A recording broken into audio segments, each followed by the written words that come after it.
Hi, this is Everett De Morier, and you are watching the Break It Down show. Yeah, man, I appreciate you coming on the show and hanging out with me again. I Yeah, guess we spoke last week. You had Peter Chin, your buddy, with you, and look, here's the thing: when Peter has this great story, and we want to talk about that and get into all those things. But the fact of the matter is you also have been telling these incredible stories throughout your life, and so I'm so interested to hear what it is that you do on a day-to-day yeah, basis when you find a guy like Peter. How do you find a guy like Peter? All these things that go into making Everett Everett. yeah, yeah. That's a great question, and it's. I mean, you said the answer up front, and story. With someone like Peter or anyone that has a very colorful life, it's so easy to just stack the events and just this Yes. happened, this happened, this happened, this happened, and that's not a story. That's a spreadsheet. And so it's finding the story and connecting it, and that's everywhere, and everything that I've tried to do over the last 30 years has been in story. I've done nonfiction work, memoir work. I've done fiction. I've done 7 or 8 plays that were produced, some screenplays, some goofy type stuff, and it's always that connecting, somehow telling a story. Yeah. Yeah. No, that's great. The ability to look, I have this amazing life and I've done all kinds of crazy things. I was a spy, right? And when I try to tell this, it's much easier for me to tell it in a vignette form. First off, no risk in terms of Right. you're in the book selling business. It's not a gentle business. And you walk into a Barnes and Noble, you want to get overwhelmed. If you understand the business, you look around and you're like, why am I adding to this pile? Right. Yeah. It's so daunting. I guess let's talk about that. What are your thoughts on that? I mean, if you sell 10,000 books, it's like, oh shit, that's an amazing book, you know? You know what's funny? You could crack that egg open and talk about publishing for forever. I mean, Mm, I was first published in 1994. That was before self-publishing existed, and it was right. totally different. What's really interesting about publishing, and this is not going to be mean, but if you say that the local concrete company is just, they're based on revenue, they only care about making a product, you go, well, it's a concrete company.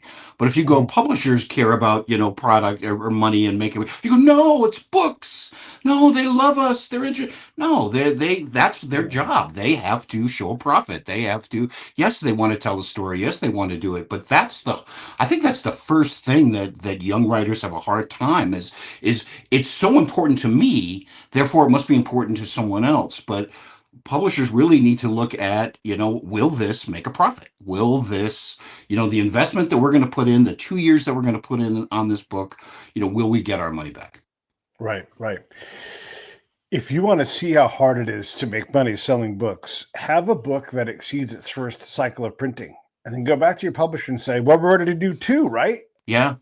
Right? And Oh, they're oh, like, oh, yeah. oh, yeah. Go Yeah. ahead.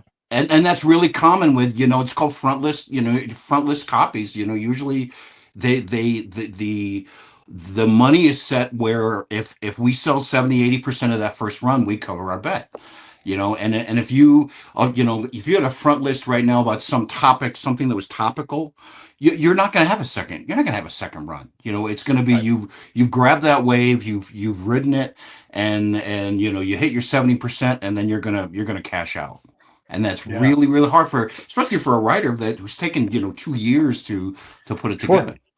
Yeah, I had Howard Bloom on the show the other day. He wrote Oh, a one of the current books. You know who he is? He yeah. wrote a current book on the Koberger alleged murders, Hmm. and that is relevant now, and mostly because that trial has stretched out. It hasn't Right. even started yet, right? And Yeah. so, if you're writing on that story, too late, Yeah. right? Like that's it.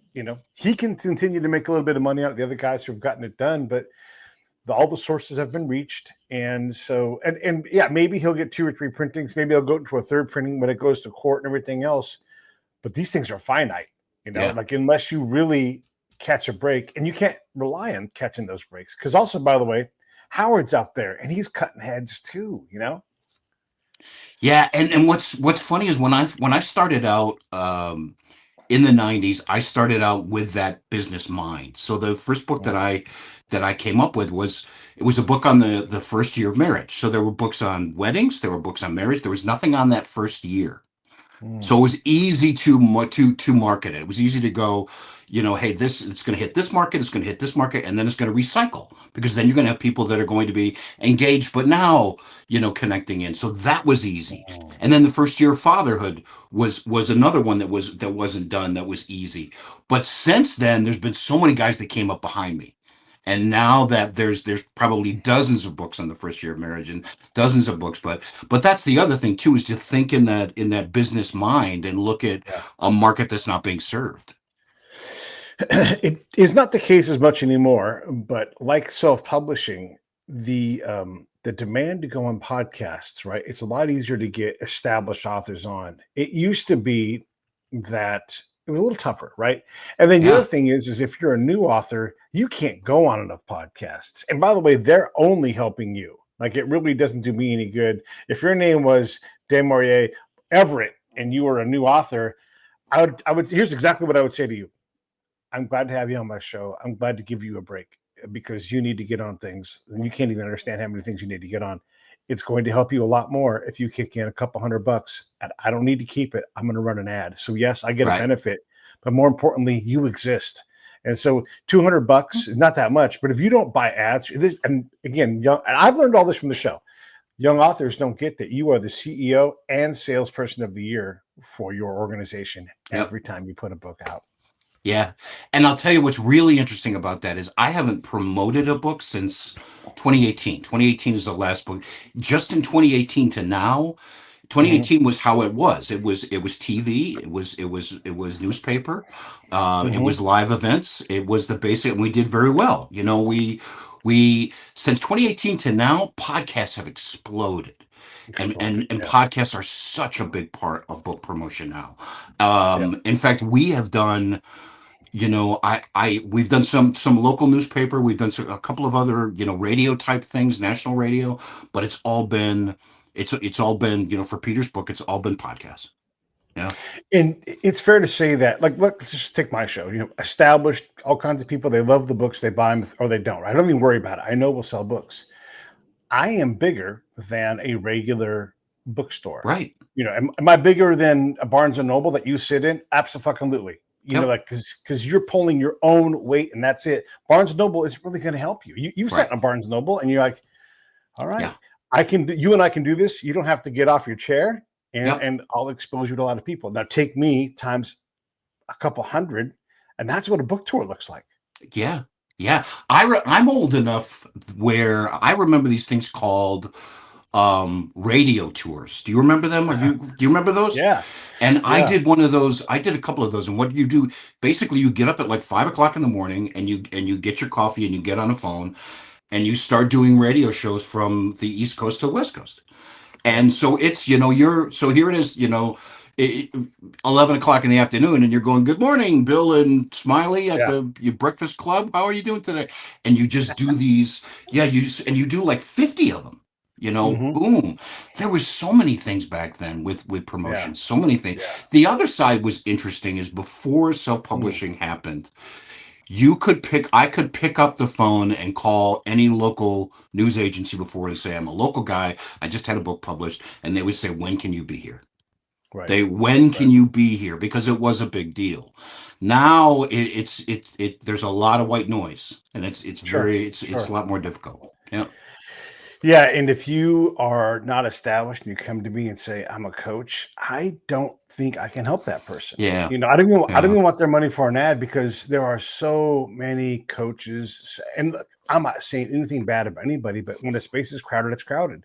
So many people that are empaths, so many people that here's my injury, here's my Yeah. thing, and it's very hard to differentiate and find something that's look. They're all interesting, but I can't have 100 of those. Yeah. Like it just doesn't work. Yeah, That's really interesting with the coaching thing, and I know that space is just huge. Do you yeah. think that it is huge because of podcasts? Because you're right, it's enormous. Yeah, I Do you- think first thing is it's like chef. At some mm, point, you just get to call yourself a chef. At some point, you get to call yourself a coach. I'm not saying these people aren't coaches. I'm just saying right. I don't know what that means anymore. right? Yeah.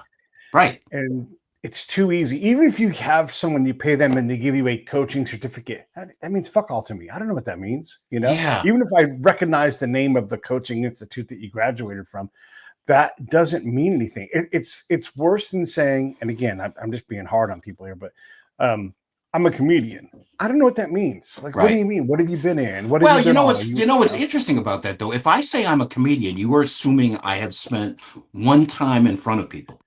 I can say Yeah, I'm a coach, I can say I'm a writer, I can say I'm an actor without ever performing, yeah, without ever doing any of those. yeah, yeah. Well, and when you say you're a writer, right? Especially here in Southern California, where I am, and I'm like, what else do you do? Because I Right. know that that's part of the thing. And this is not, it's not to harm them. It's to understand, like, have you had any measure of success? Yeah. Have you done this? These things matter. And so when someone says, "Oh, I'm a writer," I'm like, "Oh, what do you write?" And literally, I've had a person say, "Oh, I'm a technical writer." Like I do a funny kind of writing, but no shit, they're a Right. writer Right. and a professional. Yep. It is one of those. So I think coach is for me a level below that, where you say, I'm an author, I'm an actor, I'm a comedian, That's whatever it really is. interesting because I totally agree with you. And I see it all the time. But in my world, I have, actor, writer, perform. You're right. Coach is in there. Coach belongs over there because Yeah. it's just so easy to claim it. But and again, like you coach people. We all are coaches Right. in some form or fashion. But if I was to say, I don't say that I'm a coach. One, I think it's kind of dry. I also don't say the word podcast because that's also very crowded. So I say Yeah. show, and I've always said show because I'm trying to differentiate myself. It's marketing, but that's how it is. Sure. But I help people all the time with their podcast. I'll get my friends, hey, call me, and then I'm like, look, just don't do it. Unless you want to start a part-time job that pays shitty, Right. don't do it. But that's a form of coaching. Like, hey, I'm going to Yep. challenge you. That's sort of what I do. But all kinds of things. Someone wants to write a book, I'll kind of run them through like the basic thing that I do, and then I'll be like, you know what, I know an author, and I send them your way or whatever it Hmm. is, right? And so there's a form of coaching there, but I wouldn't try to make money on it. And so now you're like, Yeah. I'm a coach and I make money doing it. I don't know that how you break into that field to be taken, I will say, seriously in terms of someone's going to hand you Yeah, $1,000. this is really interesting because I've felt exactly the way you said about the writing thing because it's so Mm-hmm. easy. I mean, I can claim to be a writer and have sent just emails. And there's nothing wrong with that except when I say I'm a fireman, you assume that I've gone through training and I've fought a fire, right? Yeah, If now you can say actor and you can say podcaster and you can say coach and you can say writer. And I do think there's something wrong with it when you don't have to back it up because right. it does. That sounds cold, but I think it's challenging to everybody else that's in there that's fighting for an identity. And I would say by the way, let's do this real quick here. Hey, everybody, get in the Ghost Shadows. This is Yes. Peter Chin and Everett's book. There's the link right down below. This thing smokes. It is so good. And you know what I always say? Buy two and buddy read. I'm serious. Buy two of these things. This book is fantastic. I want to get back into this, but I dig where we're at right now with the coaching thing. So, yeah, what is the bona fides when you're a coach? Oh, I'm a coach. I help people. Right. I Okay, help but people.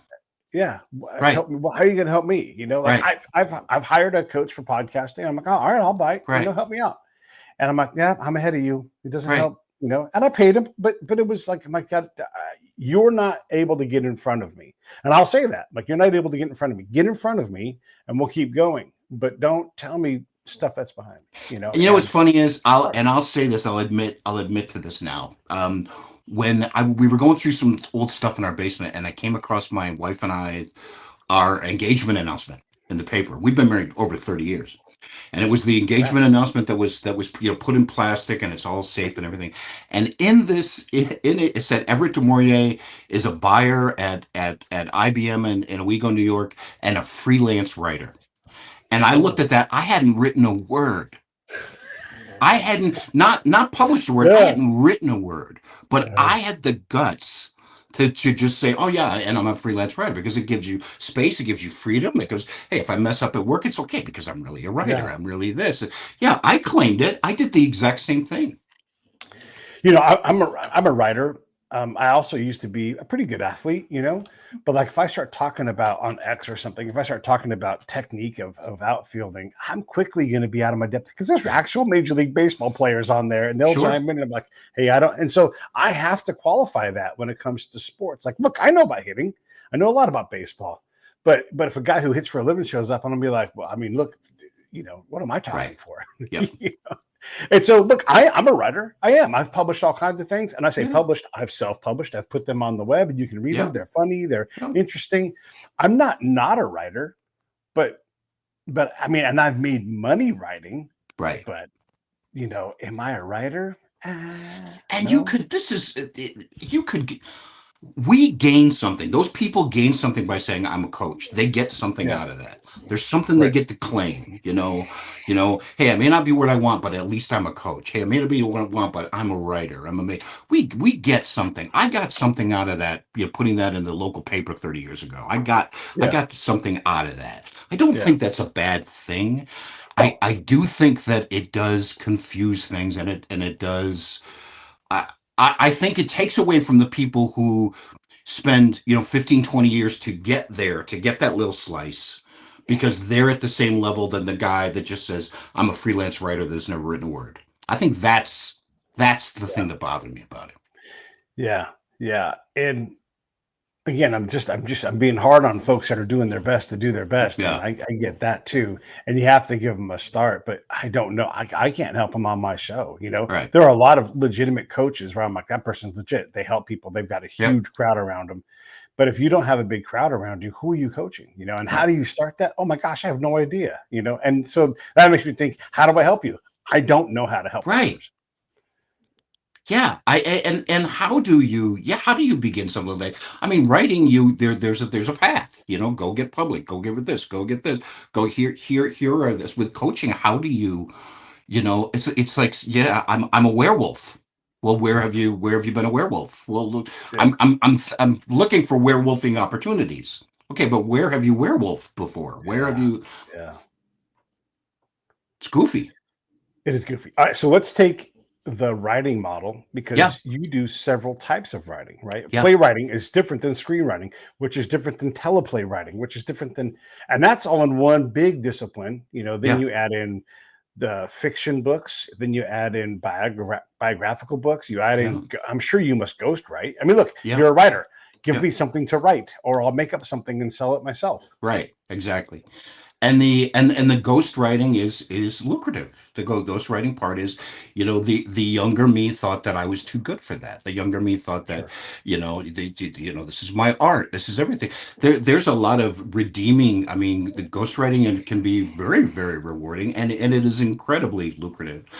And it's to a point now, it keeps you sharp. There's nothing wrong with, if you want to hire me to build your house, I'm not selling out to come build your house. I'm not going to live there. You're going to live there, but I'll build the house for you. So Mhm. the ghostwriting part, the older me has embraced it. I don't actively seek them, but they sort of find me, and those are fun projects. Yeah. The ghostwriting thing is interesting. Like you, I've mellowed severely. Yeah, I am a total. I'm like, no, absolutely hire a ghost. Matter of fact, I know ghosts. yeah, What kind do you want? yeah, Because if you are busy, if you have the means, you should hire a ghost. yeah, That should be, and it is, by the way, the norm. I mean, look, Bill Clinton might sit down and write a book because he's essentially retired, right? right. But someone who's working, still keep working. If you're making six figures, keep working. Don't slow down and write a book, and don't dawdle and take 3 years to do it. Just hire Everett, hire my buddy Hugo, hire all these Yeah. people that are so great with words already. You can tell them your whole story Yeah. and And they'll and I write tell it. you, the other part that's interesting about that is the way that the market is now, that it's looking for tremendous unique stories. It's looking for Yeah. stories like Peter's book and that sort of thing. If you can team up with a writer to just create that proposal, Hey, Mhm. this is what's unique about it. Here's the outline. Here's the sample chapters. Here's the competition. Here's why I think they'll make money. Here's how we'll do it. Here's the time period we'll do it. Here's a sample. You put that together. You pitch it to your agent or to your publisher. You get a deal, and you move on. Those opportunities give the average person that doesn't have those connections but has a great story, if they can team up with a ghostwriter that can put that together, it's phenomenal. Yeah, I mean, so I'm sort of stuck on my book. One, I know the risk with the time it takes me to write it and publishing it and what I'm going to get out of it. And then I got to work that book, right? Like I Sure. understand what that is. And so that kind of makes me go, do I need to do that? I'm not even sure I need to, because my ego has been pushed back enough that I can't convince me business wise that it's worthwhile. Doesn't mean I won't do it. Doesn't mean I haven't Yeah. written thousands and thousands of words. But yeah, if I went out, maybe got in advance, but that's a kind of writing, like you just Yeah. said, and it's a business plan, you know? I tell you, there's an art to writing a good proposal. There really is. There is um writing. Uh-oh. Is that me or is that him? I guess that's him. Hey, everybody. It's Pete from the Break It Down Show. We're going to get Everett back in just a second. This is the modern way we do things. If you want to support the show, go to breakitdownshow.com. And then here's what you're going to do. You're going to click on the PayPal link or the Amazon link, and that'll take you directly to Amazon. Whatever you buy that day, I'll get a little tiny chunk of it. But the book side of things, you can go into Amazon and buy books right here from the show. And the link for Everett's book is right there. I still don't know exactly what's going on here, if it's me talking or if it's over there somewhere in another universe talking, but I'm going to do this also. If you go to the PayPal link and you want to put a little subscription in, gosh, that helps. That goes right in my pocket. I take that and it puts me on the road. I'm trying to go up to Sacramento in the near future and do some stuff up north. I'm trying to go to Chicago. I'm trying to go to Boston. I'm trying to go to New York, possibly DC. All of these things are funded by people who watch the show and put a little bit of money in. You can do something one time, you can do something big, you can do something small, but these are the things that help me get on the road and go get these shows that I like to do when I'm on the road. So that is the big plug here. That's the call to action. Yeah, sure, click, like, subscribe, review. Those things are all wonderful. I appreciate that. But the biggest thing is stuff a $5 in my pocket. I get enough people doing that, it makes things a lot easier on me to bust out and go buy some gas. I'm going to check my email real quick while we're live right here, right now. And it looks like Everett's trying to come back in. He's fighting it. He's fighting the Intel, the Wi-Fi monster. So let's talk about In the Ghost Shadows. Peter Chin ran a tong called the Ghost Shadows. That's his gang name. And he is just this remarkable dude. And he's been on the show. And that's why I had Everett back, was to kind of talk about this stuff. And look who's back. It's my buddy Oh, that's Everett. so wild. Yeah, I think I heard you, but I couldn't respond. Yeah, and I couldn't see you. So I don't know Yeah. what happened. But we're rocking and rolling. You Okay, saw me good. vamping. And it's In the Ghost Shadows. There's the link. Buy this book. It really is. Seriously, it's so great. Okay. What were we talking about? We were talking about writing and Yeah, we're talking about writing, and we were talking about, coaching and that whole space and the challenges and the yeah. credibility and yeah, it's fascinating. It's also possible to write a business plan, a book proposal, same thing, and get meetings, but never have a real meeting. Because there's Right. meetings and there's meetings where like, oh, Everett's coming in today. Right. Everybody wear a bow tie. And because Everett brings money in, right? Like Right. once they know Everett shows up, you're marketable because you've already answered the question of, can this guy sell books? Yeah. Yeah. And again, it goes back to that. It goes back to, I think the challenge is, and I can't, I'm going to get myself in trouble here because I can't talk about I the love it. coaching space or I can't talk about the acting space, but I can talk about the writing space. I've been doing this for 30 years, and I will say something absolutely mean. 95% of the people who are writers or want to be writers, you know, um, are doing it for the wrong reasons. 90, Mhm. not, let's say 90%. They're doing for the absolute wrong. If you're on a boat that is sinking and there's lifeboats for plumbers and lifeboats for writers, get on the plumber side because writers are most of they're doing it for the absolute wrong reasons. I want to write because then you're going to be sorry that you kicked me off the sled when I was 7. Then you're going to be Oh sorry that I never got the promotion. Then my story is going to be, and I'm going to tell that they're doing it for all the wrong reasons. yeah. There's so much ego, and there's not enough pride. There's not enough pride in the work, because the pride in the work takes from getting your teeth kicked in. And the Oh yeah. higher you climb, and I'm not saying I'm climbing higher, but I'm higher than I was a couple of years ago. The more you get your teeth kicked in, and you get your teeth kicked in because, hey, I'm playing at a higher level now. Yeah. Yeah. I can't, no one's going to hold my hand. Hey, this paragraph sucks. Absolutely sucks. I don't know what the hell. I mean, I have, at the level that I'm at in writing, I have editors that say, I thought you said this guy could write. They they don't they don't go, oh, I think you could expand on this. I like the Yeah. imagery here, but I don't think it works. They don't have time. They basically go, you said this guy could write. This sucks. You got to boom, jump in. Okay, it sucks. Rip it out. Let's change it. Let's do this. You there's so many people that's the problem with self-publishing, is you get to skip all of that. Oh boy. You get to skip Yeah. all of that. I'm not being mean here, but you get to skip getting your teeth kicked in, and you can just go right to the end. Yeah. Yeah. Yeah. And there is something to be said for that, right? Like when I'm helping somebody build a podcast, I always say production over perfection. This Yep. is one of the times when that works, because it's too hard to get all of this perfect. Like I could lose my mind over the fact that for whatever reason, boop, you popped out of the screen for a minute, right? But Right. it's happened so many times. I've had my teeth. I don't have any teeth. I don't have any teeth to kick Yeah. in. They've been kicked in. Like, hey, Yeah. whatever. Everett will be back. And then I also don't know, was it me? I'm looking around. I'm like, is it me or is it? Yeah. Who Right. cares? I'm just going to keep talking, right? But that's the sign of like, I've got all those scars. I know we're going to be fine. And when it comes to writing, you're right. And then as you do get higher and your competition for ghosts gets Yep. higher, it just never, it's relentless. And so you can choose to be relentless, but I think you're right, where like, it's kind of, come as you are and Yeah. see how it goes. And if you're making money, keep working, keep thinking of ideas. Because look, here's a premise that I put forward to people. Great ideas are common. Everybody has great ideas. The next step is like, can you do something about it? And you're like, yeah, I can write a book. I wrote a book. Okay, great. You got a new idea. Can you write another book? Yeah, that's the next Right. thing up on the ziggurat, And then can you continue to do that and then get better and get higher up the ziggurat with these different things? Where can you continue to do this? Well, that ziggurat gets tighter and tighter, and only so many Yeah. people can be on each level, and it gets really competitive. And so getting up to the next level may not even be valuable to you. If you are making, let's say, 6 figures and you've got a comfortable-ish life financially, of course you cannot spend that, but if you can find that and you don't have to go do what's required to be on that next level of the ziggurat, don't. Yeah. Just stay where you're at and figure out Yeah. how to get great there. Yeah. And the side note of that too, you were talking about, the ideas and the concepts that build on that. What's Yeah. funny, what's making fun of that for a little bit.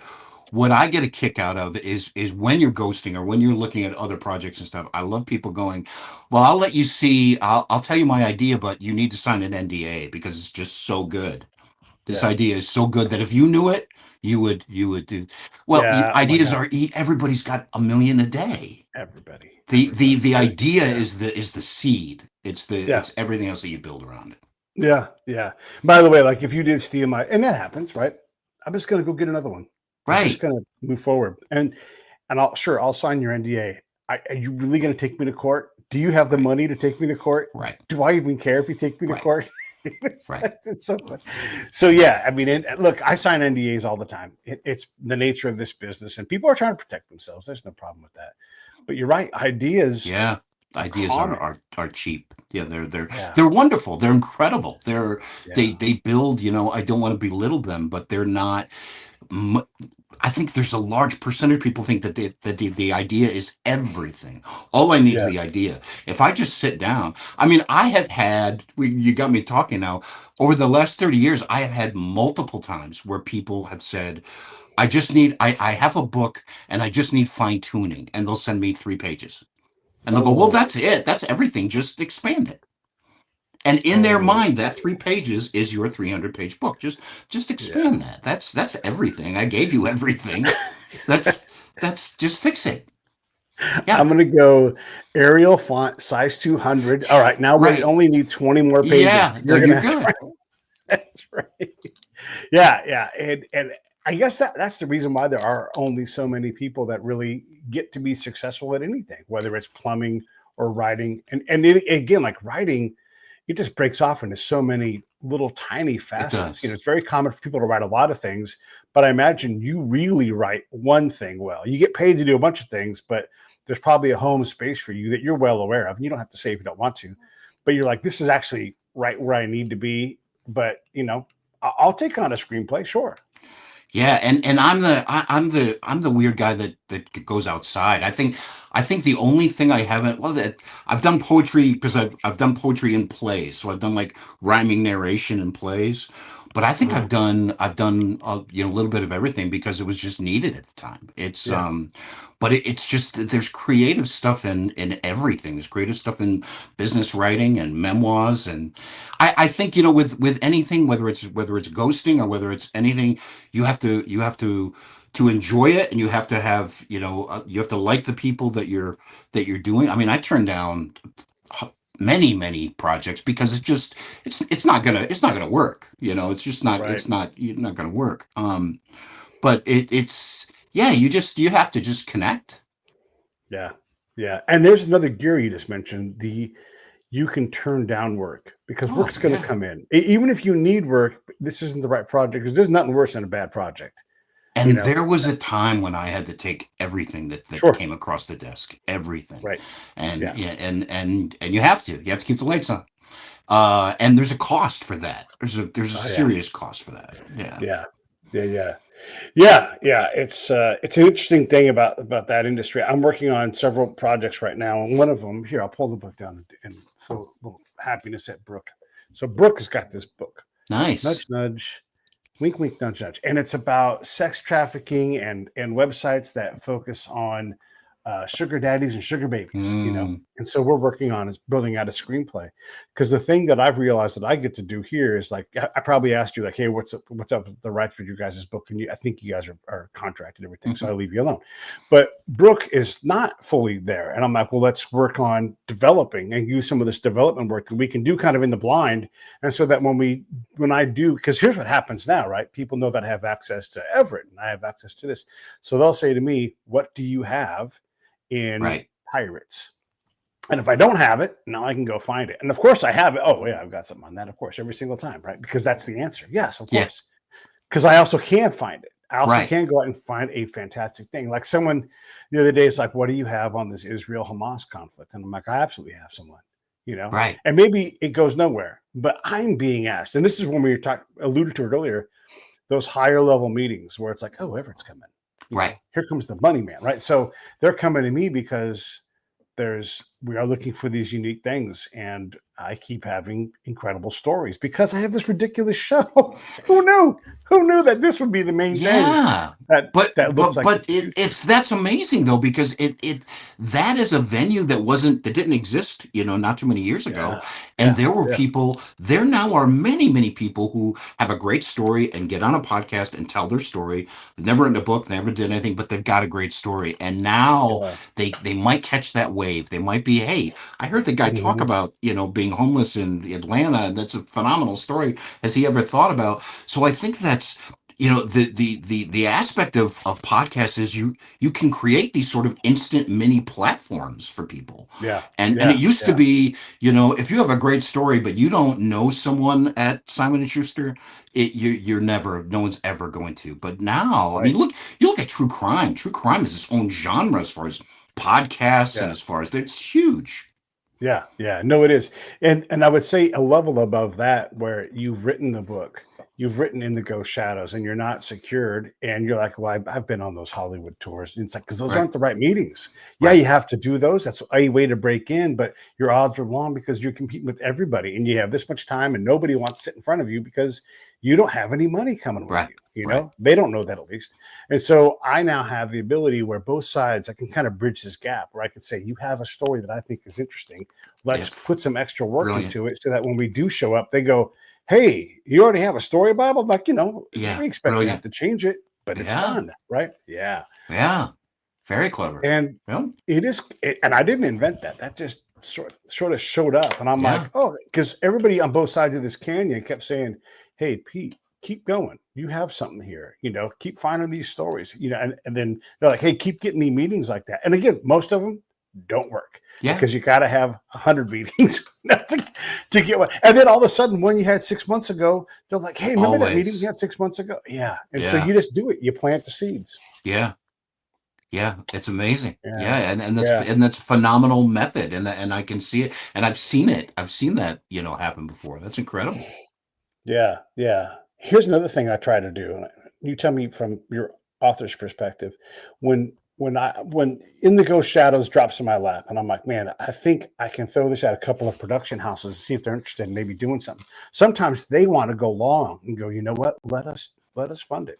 Yeah, Or we have, and so they've been looking for something like this, and they want to stick their neck out a little bit. I'm like, oh, okay, yeah, great, and I'll come to you and say, hey, these guys are interested. We're going to have this meeting and everything. Here's the thing. Don't take any money up front. Let's let you own the back end of this thing. You be an executive producer. Because I'm nimble. I'm small. I don't got to pay for a secretary. I don't got to pay for a Corvette. And so I can say, why don't we just say we want to own this thing and be producers on it and then force their hand, yeah, And I'm saying force their hand. It's just a negotiation, right? And so if you're like, no, I got to have the money up front. All right. I'm going to get an executive producer. right. I'm going to fucking do, and when that happens and you show it to an author, like you can continue to own this thing. When they make the movie, yeah, you're going to lose control. You can't be a pain in the ass. You got to work with people, but your name is going to be right there with all the people that have the money. And the thing about that, and this, I'm preaching to the choir here. The thing about that is you go back 10 years, and what did you do? You went to ABC, you went to CBS, you went to NBC, you went to a couple of the studios. That's it. You're done. Okay, well, we That's it. tried. Now Yeah. you've got this world. You've got Apple TV and YouTube and Netflix, and you've got streaming services, and you've got thousands, and there are new ones popping up all the time. I All mean, the time. this is the golden age of storytelling. It really is, Yeah, in it all really is. forms. It's the golden age. It's this will sound crazy to people who've never thought about this or have done the numbers on it, but you need, and I'm saying for a pretty high level quality here, you need $1.5 million Hmm. to do almost every kind of movie you can imagine. You're Hmm. not going to do a blockbuster, but there are so many movies they don't cost that much, right? So if you Yeah, can go out and raise $1.5 million, and you don't got to get the whole $1.5 million, you just need to get a portion of it so you can shop it to people that will rip off $1.5 million. There you go. Go make that thing. and I'm making what's that funny simpler than about it is. that is that movie that you're making for $1.5 million would have cost $5 million 6-7 years ago. That's a big difference. That's part of this golden Huge. age. You can make a $5 million film. Wait, what 5-6 years ago, you can make that for $2 million today easily. Yeah, yeah. And Yeah, if you and I wanted to, we could say we're going to start a fund and we're going to do one film a year, and we're going to go visit our friends and go, everybody needs to kick in $10,000, yep, and there's only so many people you need. And all of a sudden you funded your first film. That film comes out, you reap the profits, reinvest it, and all of a sudden you're running a production house, and everybody's happy. These films fail. It's hard. None of yeah, this is easy, but it is possible for two dudes like us to go out and say, we've started a production house. We have 4 films in development and 1 in production. yeah. Yeah, and you go to the guy and go, look, instead of putting 40 grand in this doorknob company, put 40 grand in this film, and Yeah. we're producing, and there are companies out there that are right under the wire, that don't have big names and don't have anything. They're making a profit, and they're Yeah. doing that over and over again. They're making, taking the quality scripts and quality, they can't afford the big guys, but they're Mhm. cranking them out. They're making one a year. They're paying back the investors, and the investors are Yeah. dumping it into another one. They're making another one. Yep. Yeah, it's a real thing. Yeah, it's an amazing time. The ability to stick your neck out, spend some money, and probably get it back because there's so much demand for content as well too. And if you have something that's just good, Yeah. there's so much of this critique of the very big projects because they're trying to do a lot of social things in their project. And I'm not saying it. I'm just saying they're trying to do a lot, and it often is at the expense of the story. And so if you just come in and say, I'm just going to tell this story, Right. you don't have to gin anything up. I'm just going to tell Peter Chin's story and Yep. stick as close to the book as possible, because guess what? It's already interesting. I don't got to Right. invent anything else and drop people's jaws by just doing great stories. Yeah. You're going to make money. Yeah. And there are, like you said, there are many, many, many stories out there, and there's more of a need now for stories than ever before. Yeah. And we were bashing writers and bashing coaches and stuff, and I think that's the challenge with, if all those people, were, I want to tell a great story, I would be the Mm. greatest champion, instead of I'm going to be famous someday. That's Yeah. the part that's Yeah. challenging. Yeah. And also, don't do a bunch of coke or have a bunch of Yeah. bad habits where you're like, I've made a little bit of money. Let me get to Vegas and buy table service. Like, calm the fuck down. Right. Just, Yeah. you're already living the dream. Let it be the dream for a while Oh and yeah. figure out, it's all work, right? And I'm talking to my younger self anyhow. I'm like, hey, calm down, save some of this money. Yep. These whores will wait, that kind of thing. But it's the wisdom of having been around for a while, Yep. and seen some of these things and talked to a lot of authors. And, once I've had Craig Johnson on the show a couple times. Everybody watching, Craig Johnson wrote that Longmire series. He still writes it. Oh yeah. And he is just the easy. He's like, oh, I don't live near anybody. I live on a ranch out in Wyoming. Big surprise. And, he's just kind of like, yeah. And then I help writers where I can. And he just is he has got a very comfortable world that he's fashioned, at least externally from my point of view. I'm sure he's got all kinds of shit on fire in his life if you go talk to him and get a cup of coffee. But, he has found a very easy stride with where he's at, and he's wonderful to talk to. And I think and I have to be careful how I say this, because I don't want to sound egocentric when I do, but Right. whatever level I'm at, and I've got some solid credentials, so Sure. whatever level that is, I think I would have messed it up just 10 years ago. If the me at 52 was Interesting. here, where Yeah. the accomplishments at 62, I would have messed it up. I would have made it about Yeah. me. I would have made it about ego. I would have Uh-huh. messed it up. Uh-huh. I think I'm just catching the wave at the right time. I think Yeah. if I had if I had, some solid successes in my 20s or 30s, I'd be that guy that you're talking about. I'd be in Vegas. Because it would have been all about me. I would have made it all about me. Yeah. Yeah. Yeah. How long do you think you'll work for? Do you have any idea? Yeah, forever. Okay. I love Yeah. it. I love it. Yeah.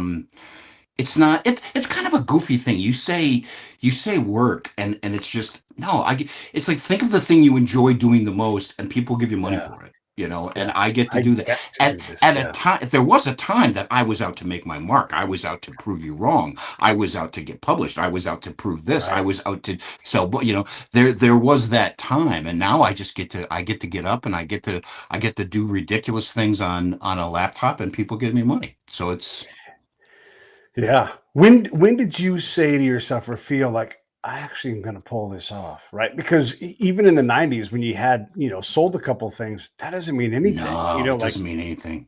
yeah. I When did you figure out that you'd done it? I think it was pretty recent. It was pretty Okay. recent when all these things happen, and then all of a sudden there's like this voice going, you spoke to 3 producers this week. Oh yeah. You had 3 people call. Oh yeah. You've got to have to. Oh yeah. It was just like, Yeah. because you just start doing it. Before, you would go, hey, I just guess who just called me. You guess who just. Right. But I think when you start doing, oh, I got to do this, and you go, hey, did you realize how cool that was, that just happened? Yeah. Yeah. Yeah. Yeah. Did you And you just need realize that Dustin Hoffman read your script 14 times? What? what? Yeah. Yeah. Yeah. Right. And if someone had told you that in 1992, said, hey, Dustin Hoffman's going to read one of I your would have scripts blown it. 14 times. I would have ruined it. I would have blown Yeah. it up. Yeah. You would have written it. You would have written it right then. I would It have, would have yeah, and been I would have a T-shirt going, "Ask me about Dustin Hoffman." I would have it on my, good, yeah, honk yeah. if you want to hear how Dustin Hoffman loves me. Yeah, I would have made it all about me. Yeah, Yeah, yeah, yeah, yeah. Ego's a crazy thing, yeah, right? You need it to survive, but it also has to be tamed in its cage. It Yeah. needs to know when to, I don't know. Because sometimes you got to get out there and ego out, and you especially got to it out every now and then just so you can live a little bit. But Yeah, and yeah. I think it's age. I think Mm. age, I think that's the cool thing about getting older is that that ego gets naturally calmer because you know what a goofball you are. You know that you know what you just realize. I think if I'm very grateful that this all didn't happen when I was young because I would have been divorced and living in a whirlpool box someplace. Yeah, exactly. It's true. And I could hear myself saying younger self things. And I'm like, Yeah, you got to shut the fuck up. What are you talking about? right. Shut up. You know? Yep. And so that's like being able to hear yourself and being able to realize, like, I have said this stupid thing. One of the things that happens in my world, because there's a lot of dreams, is, and I'll let the conversation go because you got to have a little bit of fun. Then, but all right, look, that's all well and good. Can you show up every day and work on this podcast? When Right. I say I need an image, can you get me an image? Oh no, I can't. I can't. It's like I want a dog. I want a dog. Right. Okay, well, Right. listen. Can you feed that dog every day? Right. Yes. And when they start not to, I'm like, hey, you remember? And so then they're like, and then we'll sell shirts, and then we'll have a recipe book. And I'm like, we're Right. not even a cooking show here. Right. Right. Right. Exactly. But you get 7 steps ahead, and that's when the wise Pete says, okay, all right, that you're right. There's a lot of things, and we can always change our mind. But today, we just need to put a picture in that little window right there so that Yeah. when someone goes online, there's something there. And we're That's not going to it. like it, but it'll be there and that'll be done. And when you're ready, you'll change it to something you like then. And, Yeah. but that is for whatever reason, I think it's a human thing, but it is hard to knock out simple tasks that are required to make, like, I can edit your file and give it to you. Here's your file. There's your podcast episode. Have a nice day, right? But we haven't done 90% of the work. Yeah, we Right. talked and we did all these things, but there's so much more that you have to do. And it's the same thing in writing.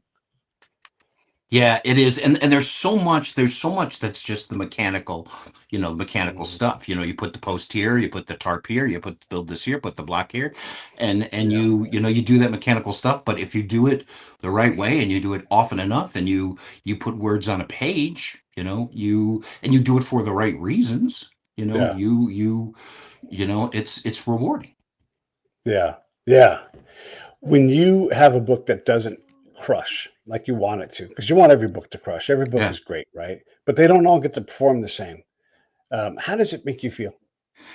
The first two books I had published sucked. I did them because I hit that market. It was that market. Mhm. They were successful. I was on CNN. I was on the Times. I was on.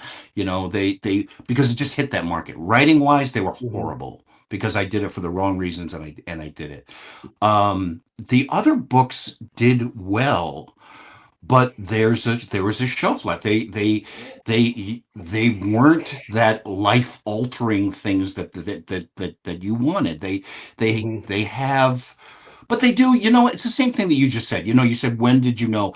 Here's an example. So the novel I wrote, I can't remember if it was we're talking to you last time.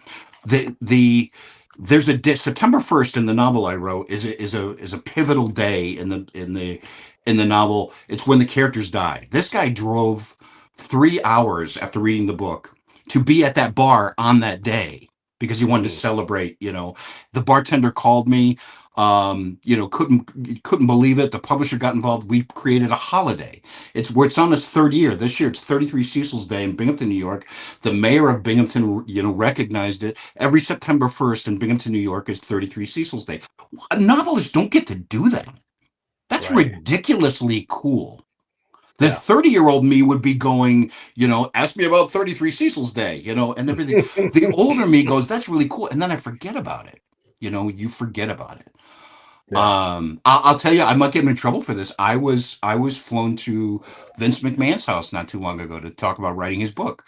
So I had a billionaire, fly me to his house to Yeah. so and I'll be talking to that was 6 months ago. My son will be going, do you remember? Because that's another thing. I'm going, wow. The young me Mhm. were going, did I tell you that Vince McMahon threw me, first class to his house to talk about it? Yeah. But that's the cool is when they build, and these are cool, but they don't just overtake you. They don't symbolize all of you. They just are a cool little nugget that you get to build on. Yeah.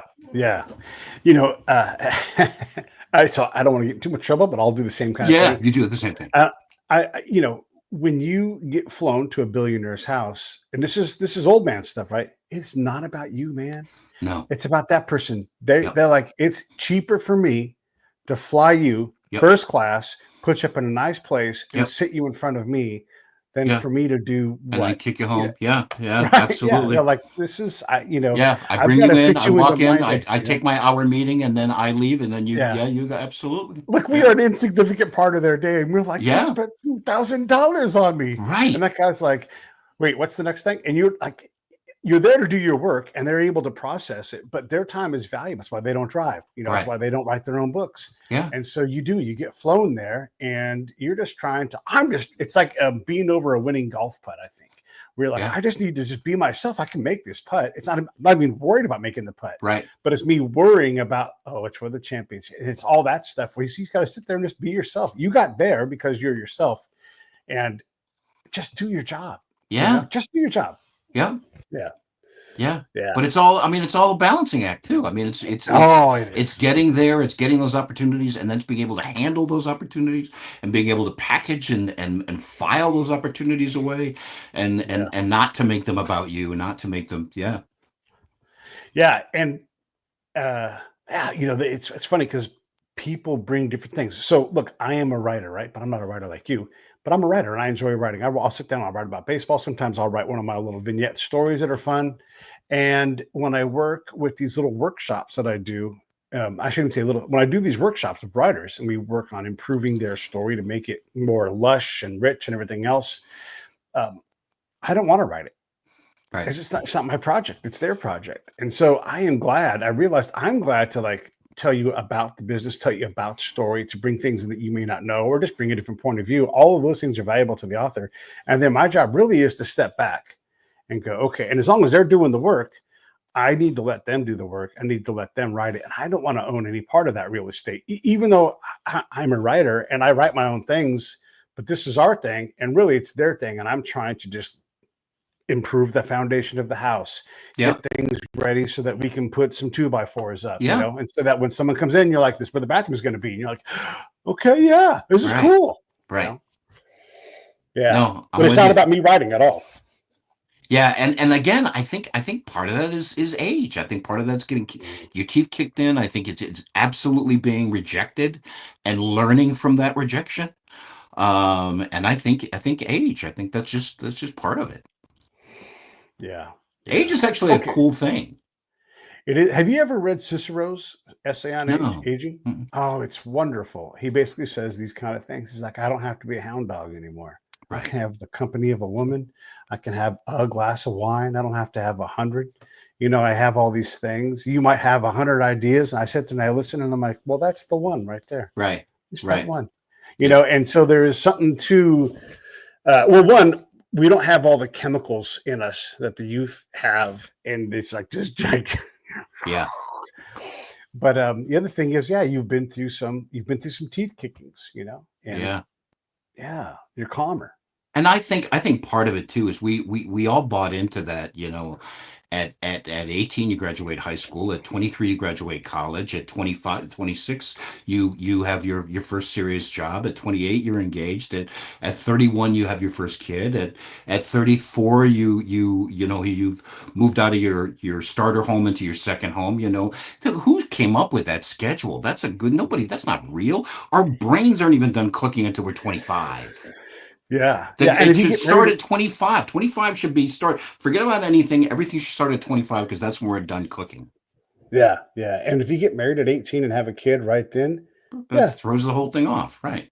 Well, yeah, right. Wow. So I often go to every year I go to my high school. I have done this for a long time, and I'm just like, I'm you from the future. What questions would you like to ask me? Right. And one of my really good friends that I grew up with, he's now I've done it with several generations of teachers. I've done it for so long now, and that's one of the big things I preach is like, there's no path. There's no path. Yeah, there's a path. It's your path. And when you look back, be like, oh, that all makes sense. Yeah. But in 1991, no. You know, it's funny you say that. I got to speak at my high school commencement, Yeah. like recently. I think it was like 34 years later, or this is like 3 or 4 years. I was asked to go speak at my high school commencement. This is another thing I filed away and I forgot. That's pretty Mm. cool. But I did exactly what you said. I said I am you in the future. I lived right down the Yeah. street. I graduated from this high school. So what are the three things that the you in the future wants you to think? And I said someone's going to take a picture of you today, and you're going to go ooh. And 20 years from now, you're going to go, wow, I was good Hey, I looking. look pretty And it good. has Yeah. nothing to do with you So being true. uglier in the future. It has to do with Yeah. the fact that you don't appreciate yourself now as you will then, you know? And I picked three things that in the future, will be that the you now. And the other thing, the third one I Hmm. remember was that the relationship with your parents is going to change and you get to be the caretaker. And that is the coolest thing in Yeah. the world. That is the coolest thing to Sometimes. drive to your father's house and help him with his taxes, or go mow your mom's lawn, or be with them Yeah. when they're, when you get to pay the people back that loved you first and therefore loved you the most. Yes. That's a Yeah. really cool thing. This won't shock you at all that I say very similar things. I don't so much get into the caretaking because these are like high school seniors, right? But I'll tell them all, like, you're way better looking right now than you Yeah. realize. When you see those Yes. pictures 10 years from now, you're way skinnier than you think. Yeah. Quit being so hard on yourself. Quit being hard on other people. And just, this is senior spring. It is precious. Go Yep. enjoy it. Slow down. And I tell them, like, this is a big secret. You're all going to graduate. Okay, sure. Maybe a couple of you will screw something up and have to deal with something. You're Right. still going to graduate. You're still all going to be fine. You live in a wonderful place. Slow down and enjoy it because this time here is going to be over and it's going to be all different. And by the way, as soon as you graduate high school, freedom explodes. You've got so much more Yeah. freedom because you've done this hard thing. But really, you've already done it. You've already done Nobody's it. going to allow you to fail. No administrator's like, yep, we caught 10 of them and kept them. Like, they Right. don't want to do that. Right. But I tell them that, yeah, you're way better looking. You're going to graduate, blow off school. Who cares? And I'm saying this in the school, like, Yep. go have fun. Grab your buddies, go do something crazy in the city because they live by San Francisco, and just have a great day and do the Ferris Bueller thing for real. Go do that. Brilliant. Yeah, I love it. All right, so you write books for a living, I hear. Yes, sir. Let me get this book over here. In the Ghost Shadows. How did you find Peter? Yeah. So there was a gentleman that reached out to me in 2016. He had read the novel I wrote, and he was an NYPD detective. And he reached out to me. He said, I liked your novel, and I have my story. I'm thinking about turning into a book. And he told me a little bit about it. He started in organized crime in Chinatown. You poor kid moving up, realized that wasn't it. Sort of did like a reverse Donnie Brasco. Went from there Mm-hmm. to the NYPD. Became and went that route, and now was getting to the end of his retirement and wanted to tell a story. We started talking. I was fascinated with it. We had lunch, and as we're talking, I'm going, this is an amazing story. I think I'd like to tell this. And as we're leaving, I got there by MapQuest. We met in Staten Island, and back when you did MapQuest, you never landed exactly where you're going to be because you gotta pick up again. So you go like a couple blocks before. So we get out, and he goes, "Where's your car?" And I said, "Well, my car's up here." And he goes, "Well, there's plenty of places." So in his head, he's going, "What does Everett not want me to see about his car? What is he hiding about his car? If he's hiding his car, what else is he hiding from me? What is he being dishonest?" Now, this is a guy who came from the street and from the NYPD, and he said, "I don't trust him," and he didn't talk to me. I didn't hear from him for 6 years. 6 years later, he had retired. He had put together his Chinatown Gang Story web or YouTube channel. He had started Mm-hmm. to tell those stories. He had connected to Peter, and he basically said, "I've got the writer. I've got the writer for you." And then so Yeah. that 6 year it took 6 years for that loop to 6 years. connect. Yeah. Yep. Right. Yeah. Yeah. So you plant these seeds, Yep. because there are troughs, right? You're like, oh man, where's the next project? I know it's coming, but I just can't Yeah. see it. It's Right. coming. Yeah, and it could be something you worked on 4 years ago. That's coming Yeah. back. Yeah. Yeah. A guy that's been on the show, and I would call him a friend. He writes books. He writes great books. He's written for Clancy. He's done all kinds of, Mm, high end stuff. And he wrote a World War II book. And it sat there and it sat there and it sat yeah. there. And then boom, it blew up and it Yep. got big and it went on a raging run, and I'm just like, see, there you go, right there. Like, you don't know. Here's a guy that writes, he gets paid to write books. And this was his idea. He's like, this is a story that I can tell. These World War II dudes are still alive. I can go get them. I can get what's Yeah. left of this thing and publish it. And he did. And it's a gangbuster story. And it went nowhere until it blew up. Right. And so, yeah, you plant these seeds, and sometimes you plant a full tree and you put it in the ground. And you're like, hopefully this thing will blossom in 7 years from now. Fruit. Yeah, and the thing about that too is just, coming first full circle, is that guy did it because he was passionate about it. It was an important story. It had to be done, and he was the guy to do it. Yeah. Instead of, I'm doing this and this one's going to make me famous and this is going to make you sorry that you didn't believe in me. Those seeds never bloom. They never bloom, or if they do, they bloom weirdly. Yeah, you get like a tangelo. Yeah, you get like a Yeah. tomato apple pear thing. Yeah. Yeah, this is a story from my hometown where I grew up. It's a boxing story, and it's about this early bare knuckles, not bare knuckles, but like basically like leather gloved Mhm. fight, right, in that era. And one of the guys goes on shortly after that to win. He's the first lineal champion of the heavyweight class. His name Wow. is Gentleman Jim Corbett. He wins against John L. Sullivan and takes the title from him, right? So the first guy to take the title from somebody as we recognize the title chain now. And then the other guy he fought was equally as good. And they're both from San Francisco, and they grew up, rival gangs, and they would just fight each other every so often. And so they had this epic battle where it was so great and it was so grand that neither of them lost. I mean, look, the other guy loses, but everybody agrees it was so great because the sportsmanship was there, the heroism was there, the spectacle was there, and they went on. They're both Hall of Fame fighters now, and it's happened in this crazy bay in my hometown, and it's just this wild story. But if I don't tell this story, I don't know that anybody else will. Yeah. Again, there's people helping me tell that, and they're equally as passionate. But I'm the one that's like, let's get this going, and I'm trying to direct them to do their parts of it, because the book exists, the screenplay exists, but they hadn't put it all together. And so now we're putting it together. And if not me, if I don't look up and write my great grandmother's story, no one ever will. That'll be it, right? And so there are these stories all the time. And even if nobody ever reads that great grandmother's story, Yeah. it's tellable, right? It's tellable because there are people alive that knew her still. Yeah, and we're bashing self-publishing, and I'm gonna ask for forgiveness right here. I Yeah. think there is a very viable area for that, and that is exactly what you're talking about. Grandma stories are going to be lost if we don't Yeah. save them. Hey, there was this battle in the Falklands that only 6,000 people, really care about, but it's important. We need to document it. Hey, this is really, the history of Vestal, New York. The here needs to be saved. Absolutely. Those are very special. Those are just as important as the big ticket stuff. The challenge that I have as a writer is when you put ego first. My writing is so much important. My story is much better than yours. I'm gonna try to skip ahead. That's when you get a little heartburn. Yeah. So what we've learned is the business is always going to be business. You have to do work. Yep. Don't put your ego in front of the work. And then what else? Have Great fun ideas and have fun. great. Yeah, have fun and everything is a story. Everything. Find the story in everything. Everything is a story. Sometimes 2 or 3 things come together and make a story. I love to, when I have time and I sit down and I can finish. It's very hard to finish these things, but I'll say, okay, find a person in baseball history who played and did something remarkable, even if it's just one day, even if it was their only day, and then go to the newspapers from that time and grab them and put that into a story. Like, this happened on this day. So this guy had the best day of his baseball life in this example. And also, so-and-so did such and such. Oh, and don't forget that this other, and there's inevitably a big memorable story. And then you're like, oh my gosh, that happened on that day. And so it's just neat to take these little shots of what a day was, or like, on this day that this unknown baseball player did this thing that everybody would be stoked if that was their career and they got to do this thing.